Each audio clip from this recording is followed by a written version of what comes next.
আসসালামু আলাইকুম, কেমন আছেন সবাই? আশা করি সবাই ভালো আছেন। তো আজকে ইঞ্জিনিয়ারিং একটা টার্মস আপনাদের সাথে শেয়ার করতে যাচ্ছি। সেটা হলো এই যে আমরা মাঝে মধ্যে যে স্টিল কলামেও কিন্তু আমরা জ্যাকেটিংয়ের যে সিস্টেম, যে রড বাইন্ডিং, রিবার বাইন্ডিং, সাথে হচ্ছে গোড়ালিতে কাস্টিং, এগুলো আমরা দেখতে পাই।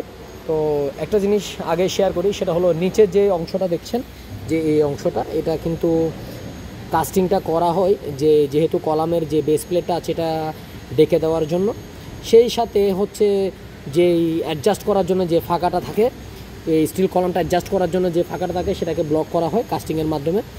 এরপরে উপরে যে জিনিসটা করা হয়েছে এটা কিন্তু ম্যাক্সিমাম জায়গায় দেখবেন না, আবার ম্যাক্সিমাম জায়গায় দেখবেন কিছু কিছু জায়গায়। এটা কিন্তু আসলে এটা যে কোনো লোড নিবে কিংবা এই বিল্ডিংটা খুব মজবুত করবে এরকম কোনো কিছু না। এটা কেবলই দেওয়া হয়েছে শুধু হচ্ছে স্টিলটাকে রেখে দেওয়ার জন্য।